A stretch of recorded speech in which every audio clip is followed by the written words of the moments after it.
Hey, thanks for having me. Great. Hot day in Florida.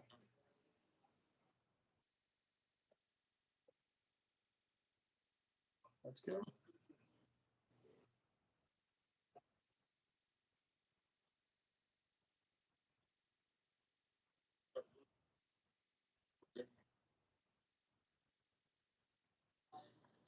So, 2003, we started Nautilus Reels. Essentially, getting into the business and going, okay, we either reinvent the whole wheel here and try to do something different, or just shut this endeavor down right out of the gate. That was pretty much it. It was May 2003. And that same year in September, we launched a Nautilus brand of reels and landed our first big customer at the Denver show, which was very exciting. And essentially, that was our first Nautilus CCF reel. Um, it was all cork, and it was changed over to cork and carbon fiber shortly thereafter. It was just a running change that we did in it, and it's sort of been the benchmark of fly reel drags ever since. Nice. Uh, People couldn't hear me in the chat, so I've already messed that up. So, again, All right. welcome to Kristen. He's talking to us about Nautilus Reels. He obviously founded it back in 2003. We're going to take a little factory tour, so we're excited about that. Right now, you have a fleet of, what is it, four or five models now? It's four models? So it's three families, the X frame, so X series they call it, and then CCFX2, which is an offspring of the CCF reel, uh, and then we have the NV at the high end. Above that, we have the fourth and further coming family of GTX. The GTX is just a superpower uh, version of the or blend really of the NV and the CCFX2. Um, what we wanted to do was see if we could raise the envelope for the hardcore guys that were non-IGFA um, by providing a lot more drag. I mean, the guys that are fishing straight 100 or straight 80, 150, whatever they're putting on there, the rods nowadays can handle it. IGFA doesn't recognize it, and honestly, I don't really care. But uh, a lot of people are using that gear, and they're no longer blowing up rods and melting drags. The gears, stands up for a lot more than the IGFA recognizes. So that we sort of wanted to go and push the envelope on what we had and make it even better for that type of fishery. I'm sure. Yeah, we had a guy call say that the GT ran all the way to the edge of the reef and never stopped and went over the end of the reef. And my answer to him was, yeah, if the GT, the only thing that's going to stop the GT from going over the edge of the reef is if he doesn't want to go over the edge of the reef. So that was sort of that was that. But yeah, we've souped up everything on that reel. I'm sure there's quite a few of those being used right now with all the tarpon around. Yeah, not that many. We keep making batches and running out of them, and we're actually producing them right now. When we do the tour, I'll walk over to the frame, making the frames. We'll see if they're cranking them out right now.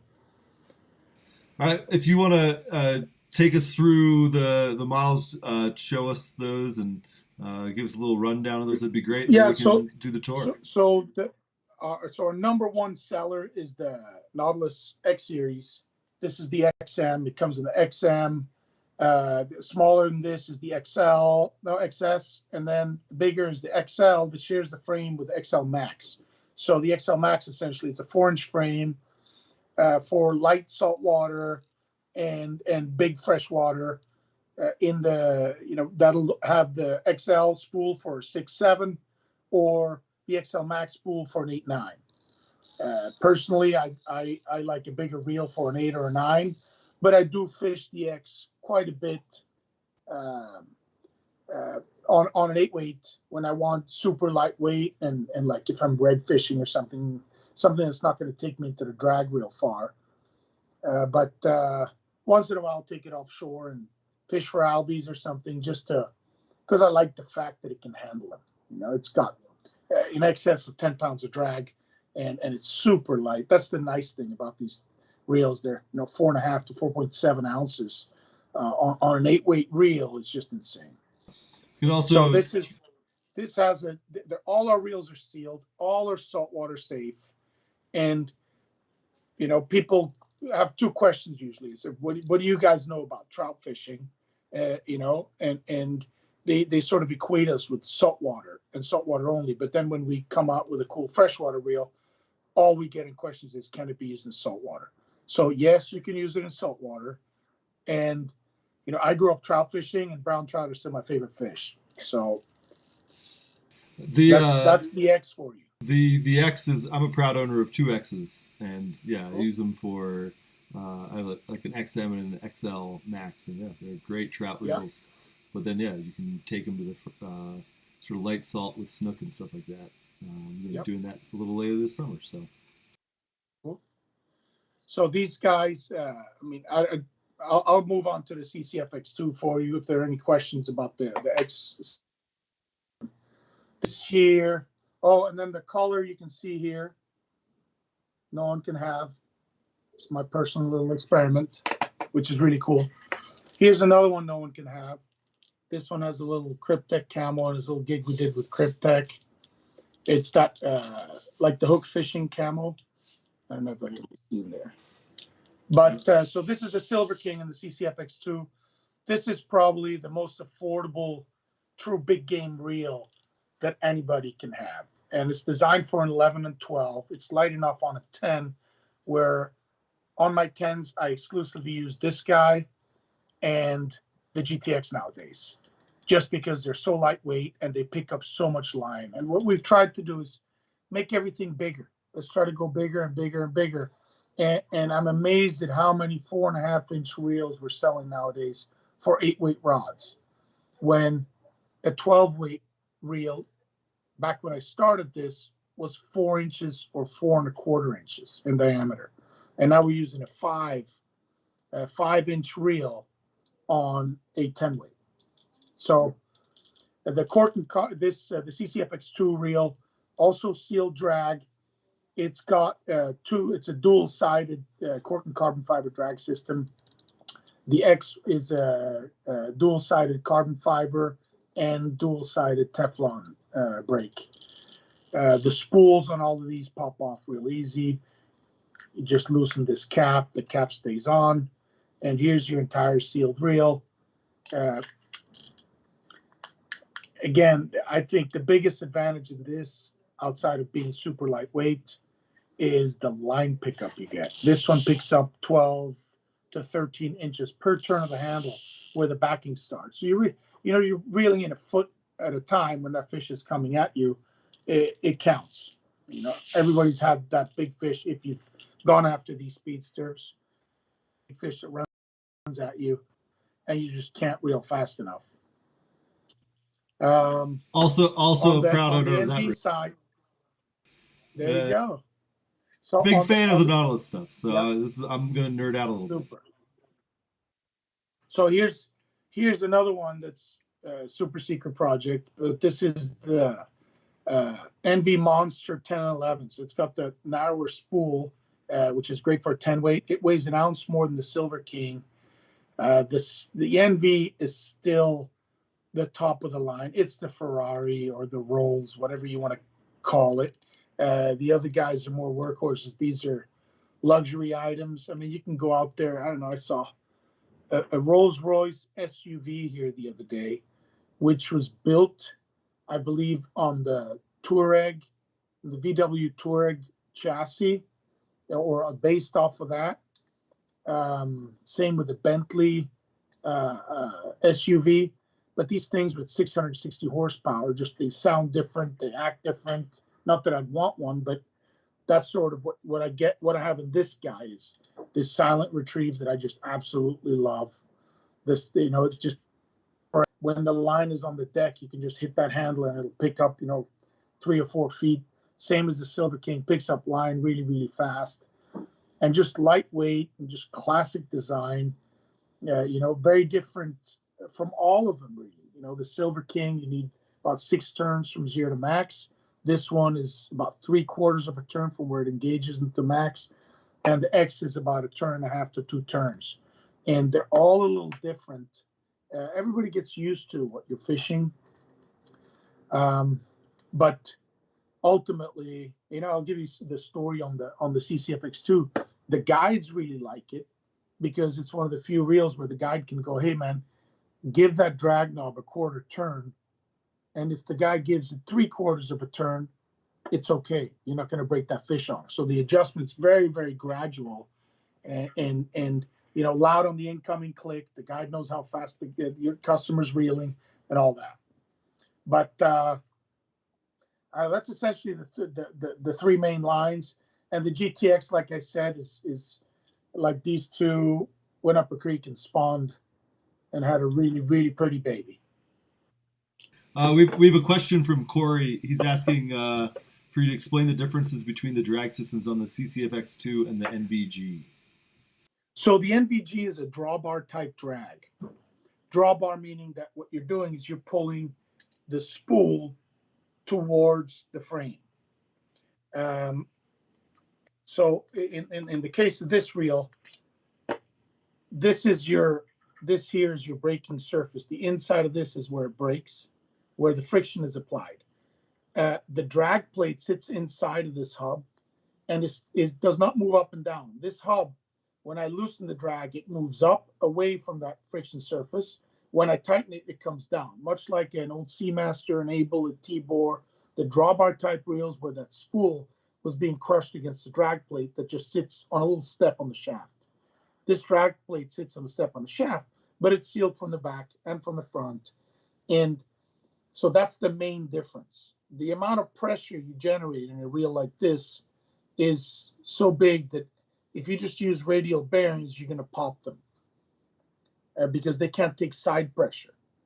And so we have thrust bearings, 2 thrust bearings, one on the drag plate that takes the pressure coming down on it, and this one from the shaft that pushes, from the drag shaft that pushes down on the top bearing. So the top and the bottom bearing on the drag plate are thrust bearings that can just, all they do is handle pressure. They don't do any alignment. So underneath that, you have other bearings. On this drag here, same thing. This is where the drag friction is applied on the inside, as well as on a plate underneath. But this is, as I tighten this drag knob, it pushes the drag plate up against this. This is the stationary component of it, and it pushes the drag plate that sandwiches these 2 surfaces together. And that pressure between the 2 sandwiches is what generates the pressure. What's the materials used in both of those drags? What are the so both the NV and the CCFX2 have cork and carbon fiber. So it's a layer of cork to dampen vibration, to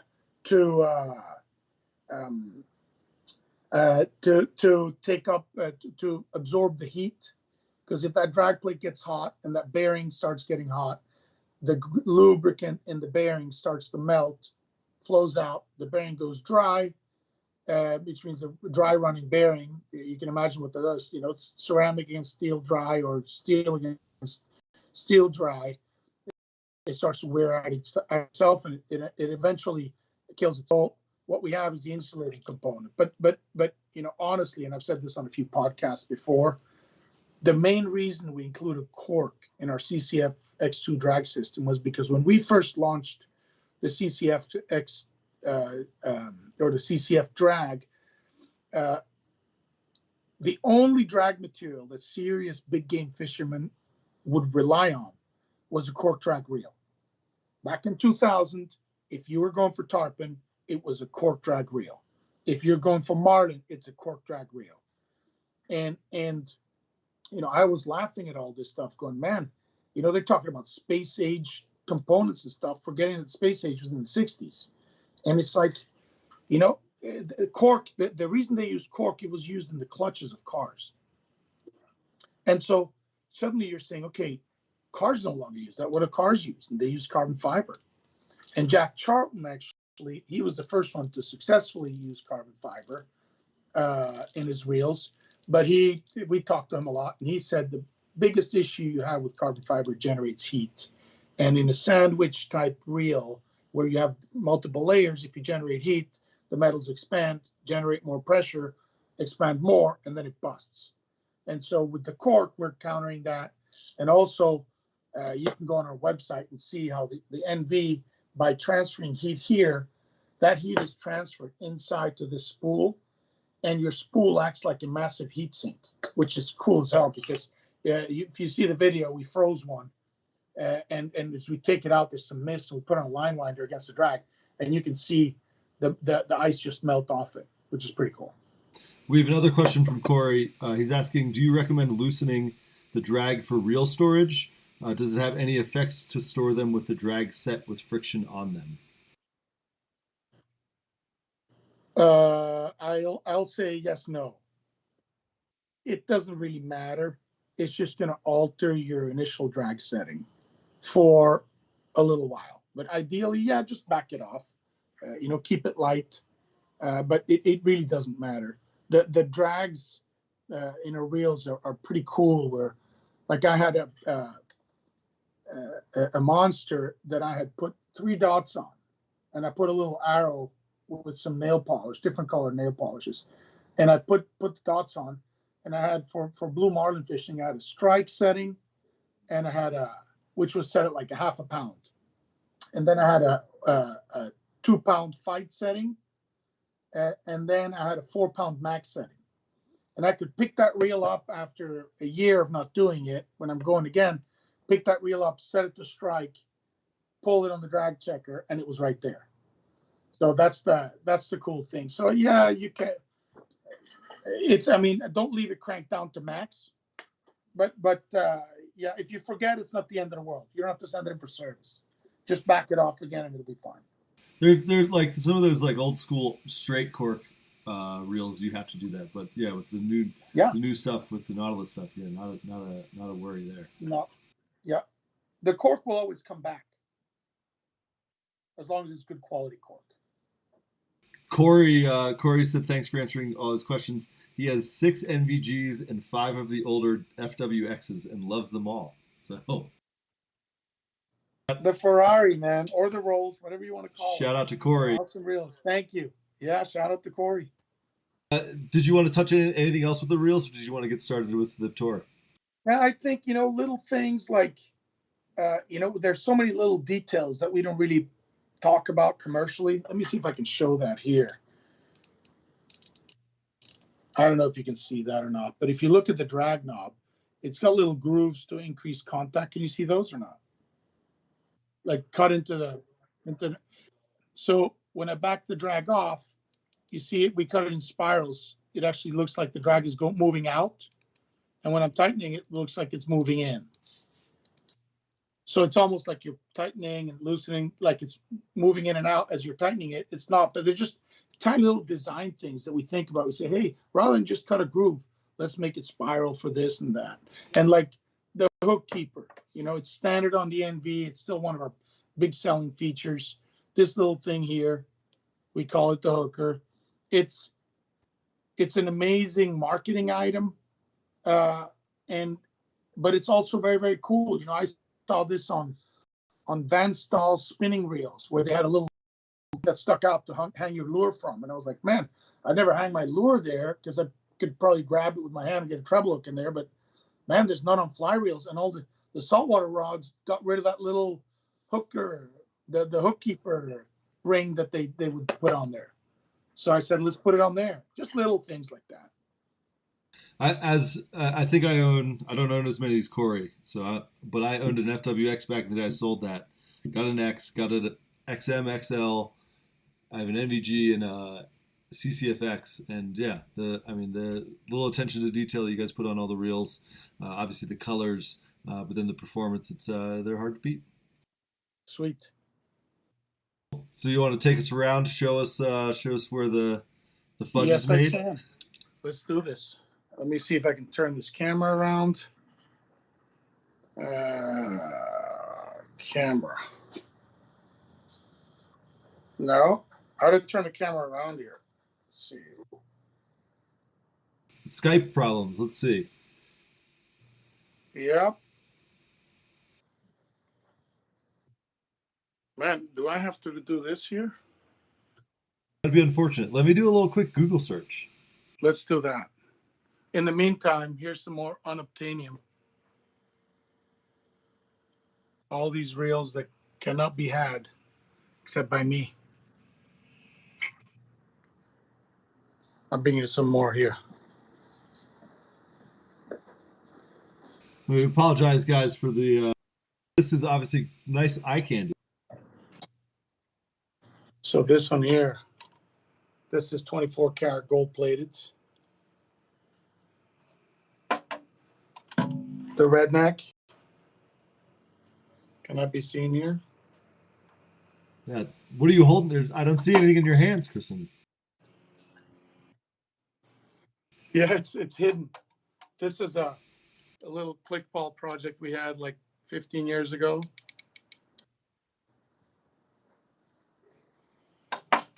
Lots of cool stuff. This one has 3,000 Swarovski crystals on it.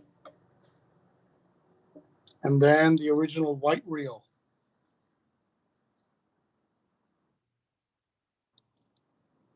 All good stuff. Did you find anything on Skype? It's saying there should just be a icon, but if you can't find it, I think we might be doing it a little bit weird this time. It says there should just be like a reverse. Yeah, the reverse camera icon. Yeah. I don't have it here. Huh. Oh, hold on. Here it is. I found it. There we go. We're looking good. We're here. Looking good. Okay. I'm going to start. I'm going to take you guys this way. We're going to head out. I'm going to ignore this first order. This is our super cool 1952 Yale forklift. We're trying to get this changed to Yeti. So, barcode. This is our solid aluminum bar. This is 5-inch bar here, and then you got 4.5-inch bar there, and that gets fed into this saw there. Get us out of here. Going through coming in the trash alley here. So this saw right now is cutting. So this is 4-inch for CCFX2 6/8 spools. So this saw just comes up and down, puts them in here. They stack them here. This is 4.5-inch. Oh, this is 5-inch for GTX frames. See, that means that we're running GTX frames. And then they get cleaned off on the corners and put in buckets. And all these buckets are counted. When the guys are getting low in material, these buckets get carried over to them. So we come in here first. This is the machine that does all the X-frames. And so it does in there, I don't know if you can see it running or not, it's squeezing. This is formerly Real Jesus.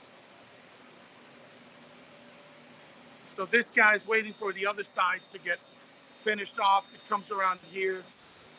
And this is where it starts, like a channel. I don't know if you can see that. Channel bar. And that's where the whole frame comes from. So the CCF, the X frame comes out of this. See that?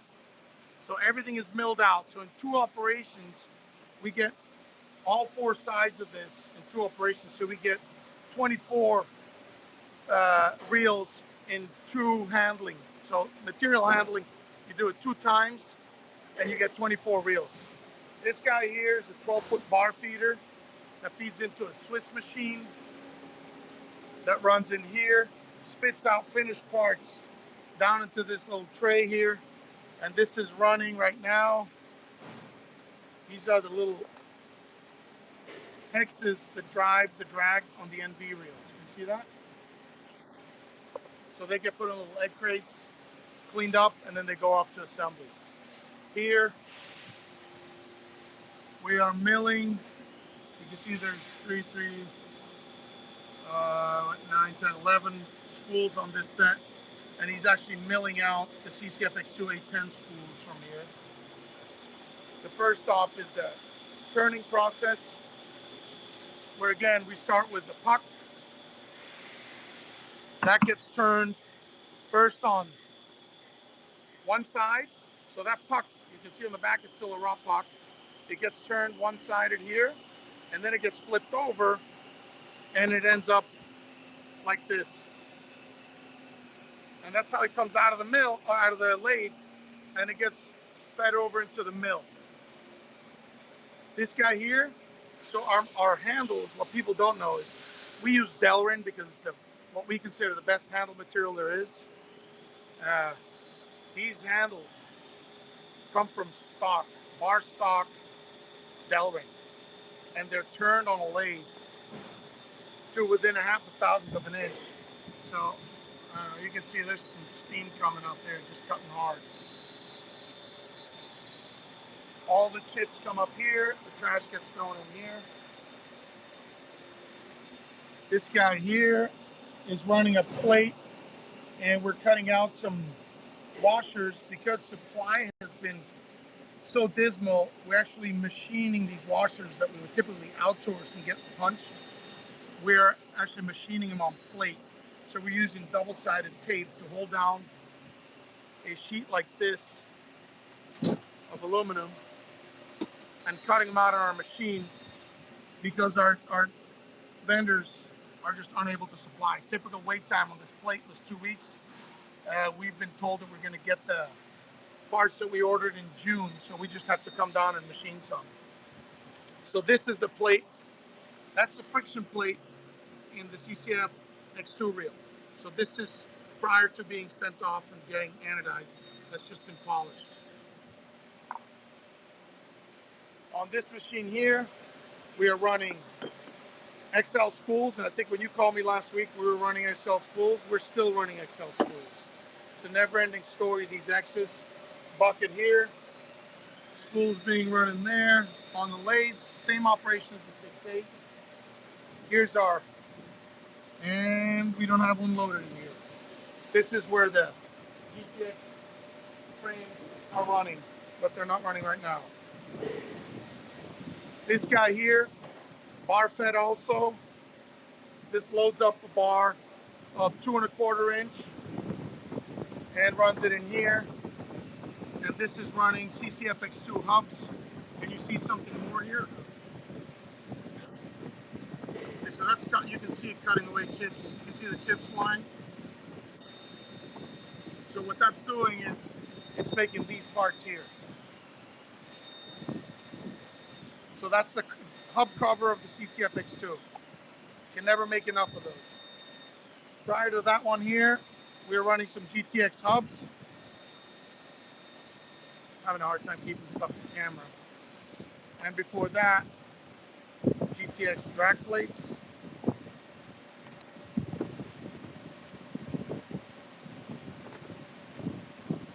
X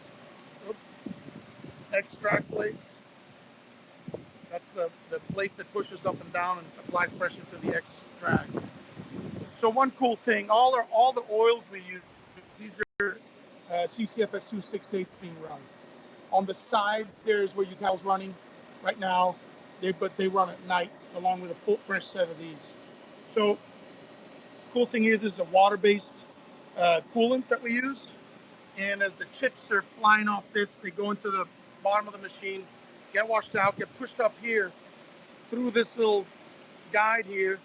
The oil drips back into the machine, and the dried chips come out into this bucket, where eventually there's another bucket, another machine, and they get piled up here. We compact them and sell them off to recycle again. So this is our manual station here. These are some 1967 and 1962 lathes and mills that we still use to make fixtures, tooling. So just a lot of old stuff still being used, but so much of this is done by hand. And I really want to say, okay, here, what I really want to say is, people look at this and think it's really high tech. The reality is, out of the 15 employees we have, 14 touch every reel that goes out the door. So there's a lot of labor and love done by hand here. Let's see here what we got. Okay, we've got our little design station, some top secrets. Spin it. This is really cool. We can't tell you what it is. Something's coming soon. Sorry guys, but I can't tell you. So once these reels have been machined, we bring. I don't want to touch these because they get dirty. But this is the finish that we get before we send them off to anodizing.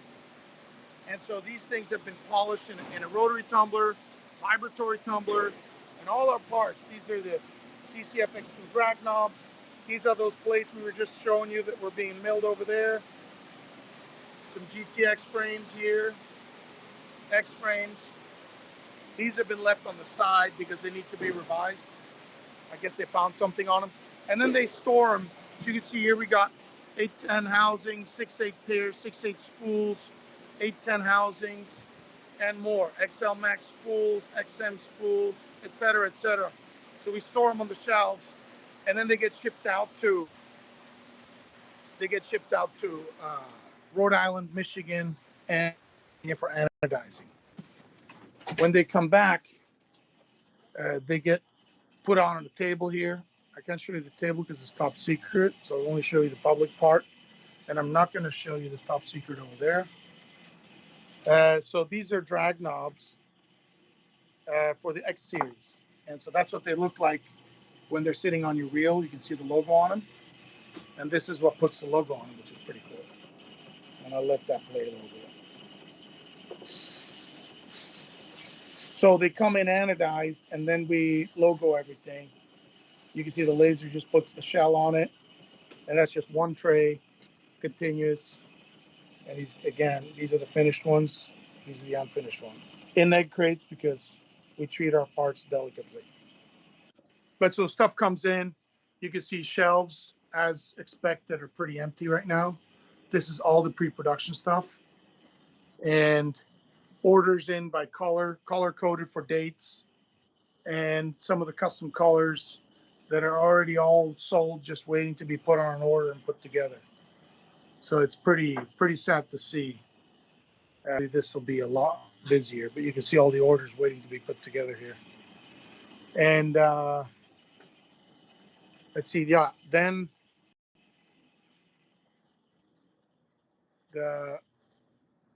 once they're lasered, they come in here, where again they're separated out by order. This is actually where everything gets put together. So that's being put together right now. Some hubs that are being put together here for the X Series. Working on some CCFX2s over here. And all the parts for the reels, you can see there. All the components are sitting here, just waiting to get used up and put in production. You see this guy. This is the shaft for the X Series. That all gets put together into the hubs, and they pre-assemble these hubs.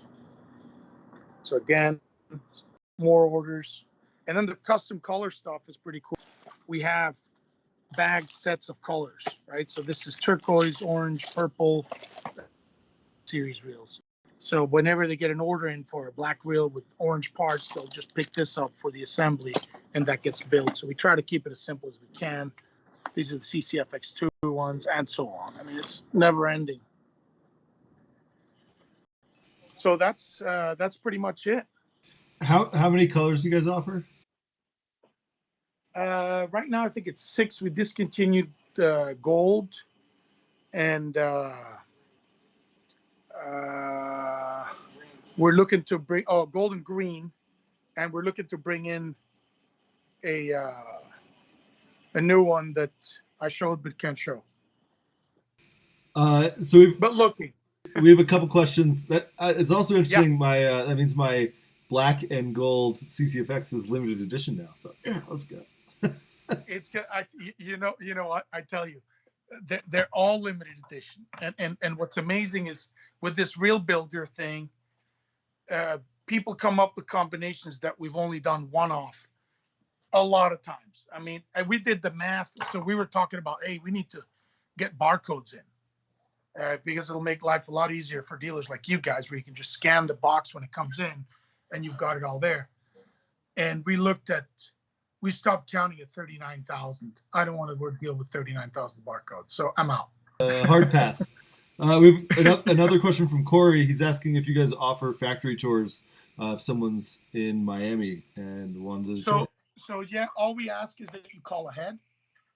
But yes, we do offer factory tours. Cool. We're glad to have people. We walk them around. Honestly, the secrets that we have, and anything you've seen out there that other guys haven't seen, or that, let's say, our competitors haven't seen yet,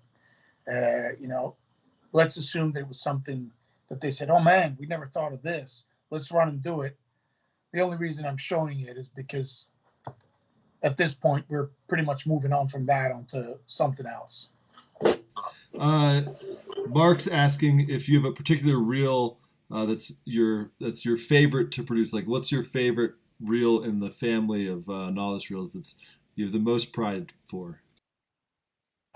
So I think within each family, there's one. So in the X, it's the XL. I don't like the XL Max much because I think I'd rather have an NVG 8.9 instead of the XL Max on an 8-weight. But it's got a place, and I use it. I use it for the challenge, and I use it because it's super light and it's a pleasure to cast. But in the X series, really, the XL is my favorite by far. It's got the longest legs of them all, and that sounds good to me. In the CCFX2, the only reel that I fish in that line is the Silver King. And I can take you back here and talk to Michael, and he will tell you, man, I love the 6.8, I love the 8.10, and opinions are so varied. But I think the Silver King was like the breakthrough in 5-inch reels. Nobody had ever done it. And at that price, it was just untouchable. And what's funny is the Silver King, the year we launched it, we did a production run. The first production run we did was, I don't remember how many it was, but it was the number of monsters we had sold the entire previous year. So we said, hey, man, it's a 5-inch reel, limited production, limited use for it. Let's just produce a year's worth and be done with it. So we made as many as we had made for the monster for that year. That we sold out of within the first 2 months. And by the end of that year, we had sold as many Silver Kings as we had sold monsters cumulatively over the 6 or 7 years that we had the monster out in. So that just shows, what a hit that thing was. So that's my favorite in CCFX2. And then in the NV line, it's the NVG 910.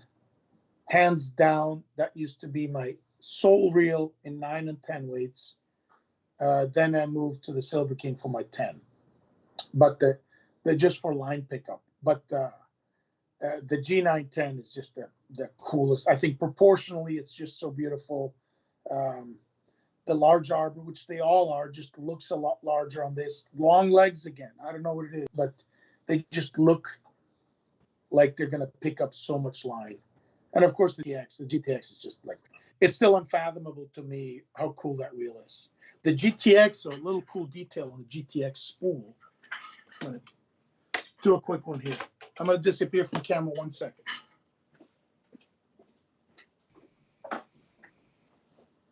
So we went through all our previous reel designs, every single design, and we tested the spools for strength.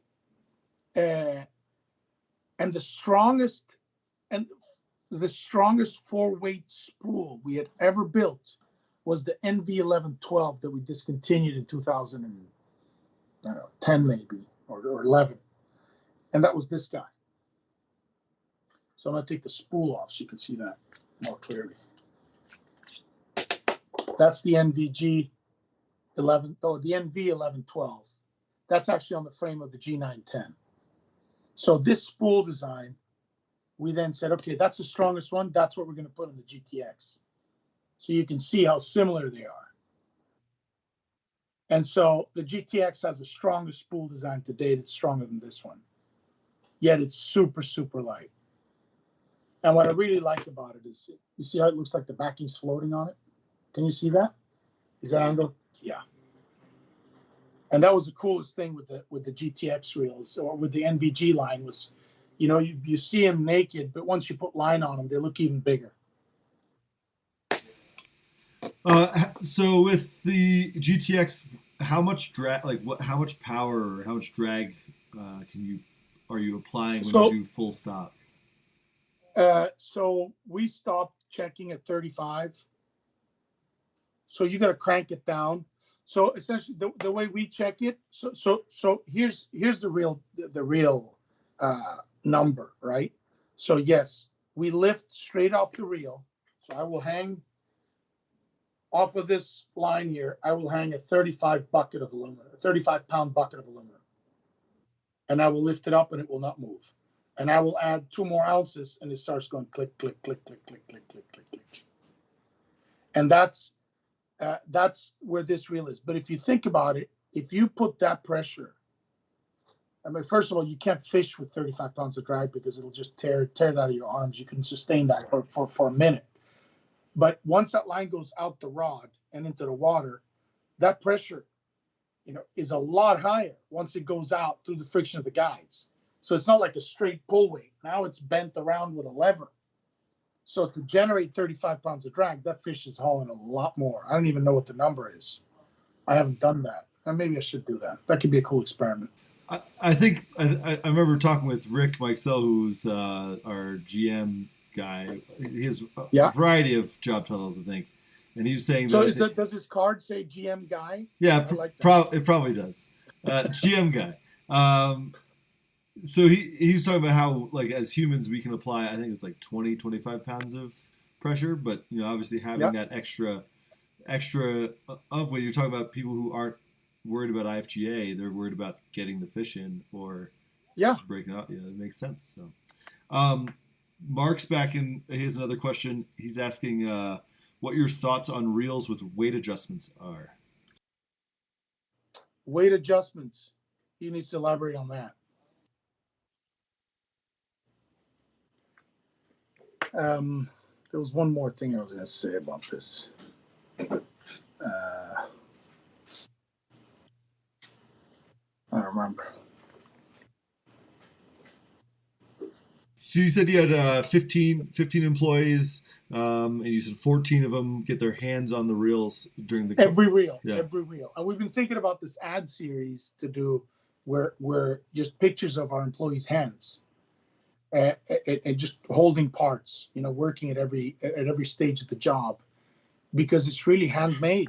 Yeah, it's high tech, but it's handmade, you know. How many? So a couple questions here. How many reels are you guys producing over the course of a day or week, I should say, I suppose? And so we do about 1,000 a month. Damn. And then, like the start to finish for, let's say, like an X, how many steps does that take from bar stock to end? Okay, so it all goes separate ways, right? But if I went out there today and said, okay, stop everything you're doing, we need to make one XM reel from scratch to make all the parts and everything, I could have that to you within a couple days, including anodizing, everything, sending it out, bringing it back. It's just, it's a matter of, you know, what we do is we string it out more. I've never added up the minutes it takes on every reel and the processes. Like, I've never put them all together. But you're making, you know, 1,000 shafts that then get split up among all the X's, right? The hubs get split up among all the drag knobs and all that. And so that's what you try to do. You try to become as efficient as you can to be able to meet demand. And demand is just overwhelming, especially now. But I can tell you that since we started, we have never ever had finished goods on the shelf. We had slow times. I remember in 2008 or 9 or 10, what it was, when we had the fallout after the housing crisis, the mortgage crisis. Yeah, we'd come in and look at the fax machine because orders were still sent by fax back then. We'd look at the fax machine and hope for orders for that day. And that happened. But when that kind of a slowdown happens, you're not investing in building inventory. But, typically, I think up until 5 years ago, if you ordered today, it would ship within the next couple of days. Right now in this pandemic, it's 48 weeks for a standard reel. Like you see, we've got a bunch of parts there. It's just trying to catch up with them. It's insane. That's a good problem to have, I suppose. It's good and it's not good. I mean, it's unfortunate to make people wait, to make dealers wait, and much more in a time like this when it's not like, oh, that's the one reel the dealer's going to sell. He could sell him something else, so I don't feel bad for him, even though I'd like to sell him that reel. But the reality is now everything's behind, and if I can't give him that reel, it's likely that a customer is going to walk off and try to find something online or a used one. So Mark's back. He's elaborated a little bit. Yeah. He's saying adjusting the reel weight to balance rods with some kind of weight adding system or counterweight system. And he apologizes for being a bit vague. Very, very simple. So I can go to spay rods, for example. If you want to use a GTX on a spay rod, on a 12.5-foot rod, you're going to be just fine. But if you put it on a 15 weight, it might be a little light. Okay. All I tell them is there's plenty of backing capacity. Get some T18 or some sinking line. Wrap it at the bottom of the reel, and then wrap backing over it, and that will give you the exact weight to balance. And the way to do that is to put the line on, and then take the rod, wrap some loose T18 around it until you get the balance you want, and then pull that off. We've thought about doing brass inserts, and I've made solid spools, completely solid spools for spay guys to get a little more weight. I've made limited stuff like that. But the reality is, with the new rods, lighter is always better. It's amazing. And I remember when we first designed this reel, the NVG 1112, 4.5-inch reel. We made it because our customers asked us for it. Fly shops were saying, you need to make a 4.5-inch version. You need to make a 12 weight of this thing. Because it was incredible. It was lighter than any other reel out there. And this was an 06, I think. And I said, no, man, that's not going to, who wants a light reel like that on a 12 weight? It doesn't work. And so 6 months after we launched it and sold a ton of them, I'm going fishing. And I said, I'm going to take the 11-12 and see. But I still, when I rigged my rod, I got up on the bow and I had my 12T on there. And the 12T was a 12.5 ounce reel, 4.5-inch reel. And felt great in that 12 weight. That line flying back was just perfect, and threw it out there. And it got real slow. And so I said, man, I'm going to try that NV 11-12. And over lunch, I swapped the 11-12 onto that rod. And I picked the rod up and I cast. And I asked the guy to step off his platform and just, hey, try this. What do you think? And he picks it up, doesn't pay attention to the reel, starts to cast. He goes, what did you put away the 12? And I said, no. What is this, a 9? I said, no. I said, dude, it's the same rod. He goes, no way. And so he's playing with it. He casts a couple more times. Then I put the 12T on there and he goes, holy crap. And all it did, I always thought that all that heavy line going back, I need that counterbalance. And it's fictitious. You don't need it. It's lighter. And I see in older gentlemen, people with shoulder issues, they love them. They can cast longer. They don't have the pain at the end of a fishing day. And it's pretty amazing. So lightweight trumps everything. But if you do have an old fiberglass rod or something, maybe you want to try with a heavy one, maybe not. I try them both, but T18 is the solution. Cool. Thank you.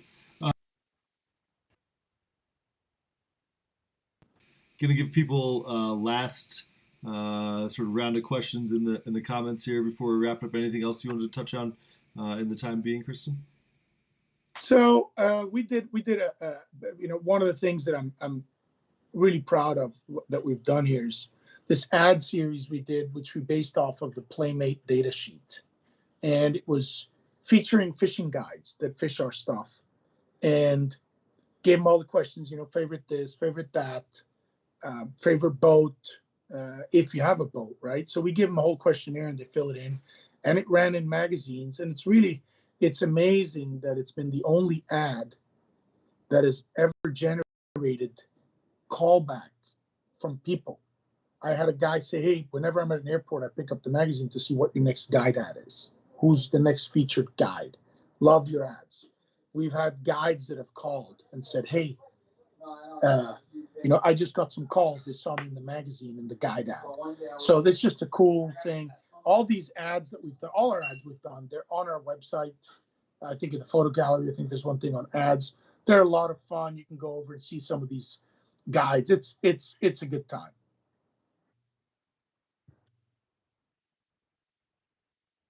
NautilusReels.com. NautilusReels.com. And then, and then you go to gallery, I think. And NautilusReels.com also has you can build your custom. You have the reel build. Yeah, the reel build. Yeah. So right now it's on hold. You can still play around with it because we want people to play around with it, but we're not taking any custom color orders right now because it's just we need to fill in what trout's fly fishing needs right now. And that's that custom reel builder. I know I toy around with it every month or so, just looking at what the next thing I want to get. So yeah, so that builder was done with the purpose of generating a PDF that the consumer can then print out and send to their fly shop, whichever fly shop they shop at. And the reason for that was to emphasize that we support the local fly shop. The local fly shop is the one that tells you the water levels, the hatches, this fly, that fly. Don't go fishing that fly. Hey, your fly line's messed up. Let's see if we can get it, serviced or cleaned or get you a new line. They're the ones that bring us out to the sport and keep us informed of what's going on and what's new. So we are 100% pro fly shop.